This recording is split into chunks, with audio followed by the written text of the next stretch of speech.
that formula to generate a solution. The way we do that, we notice that this solution is good for all n.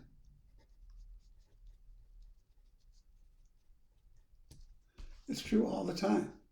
So what we can do is start with n equals 0 and see what happens. For n equals 0, we get the following. 2 times 1 times a sub 2 minus 1 times a sub 1 plus 3 times a sub 0 equals 0. So we plug in n equals 0 here, we get 2 times a sub 2 minus 2 times a sub 1 plus 3 times a sub 0. So now we have a formula for a sub 2.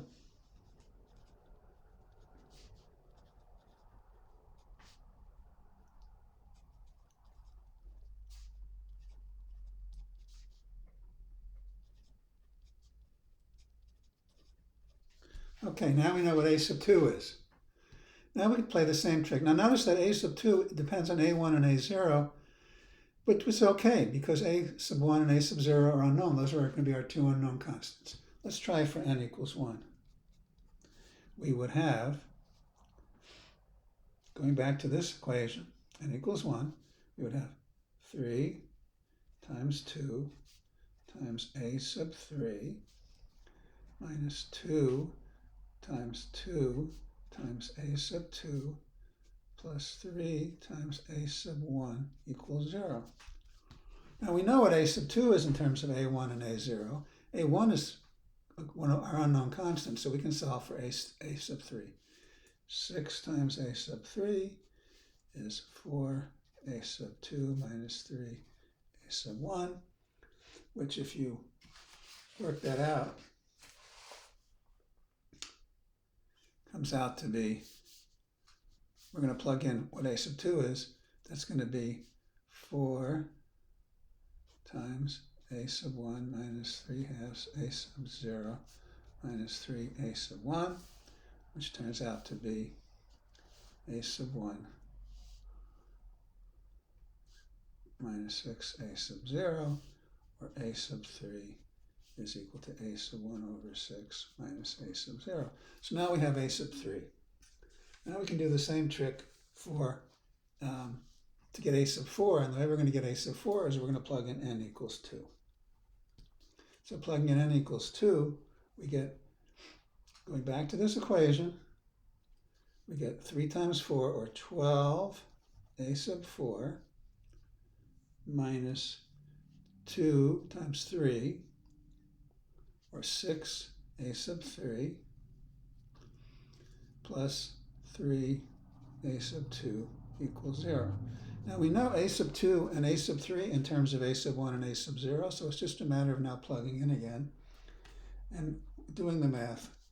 Okay, by plugging in for a3, which we know is a1 over 6 minus a0, and a2, which is a1 minus 3 halves a0, we finally get 12a4 equals minus 2a1 minus 3 halves a0, or a4 is minus a1 over 6 minus a0 over 8.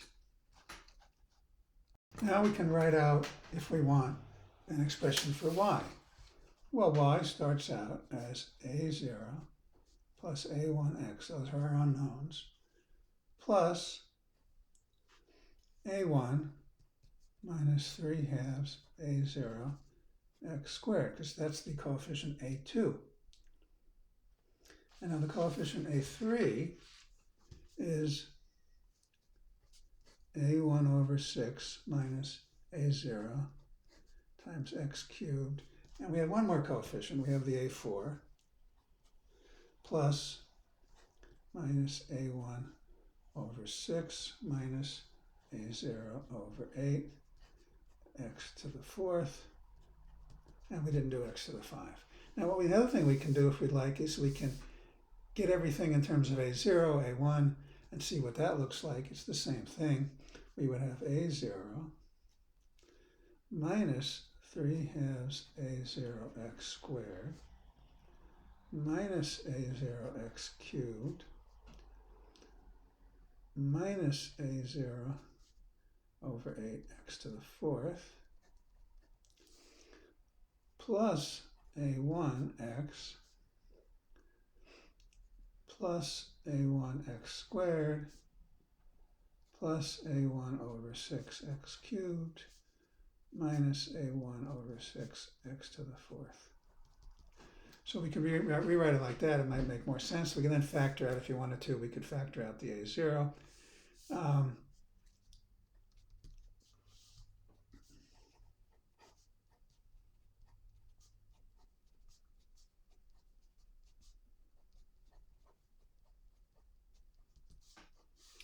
And factor out the a1.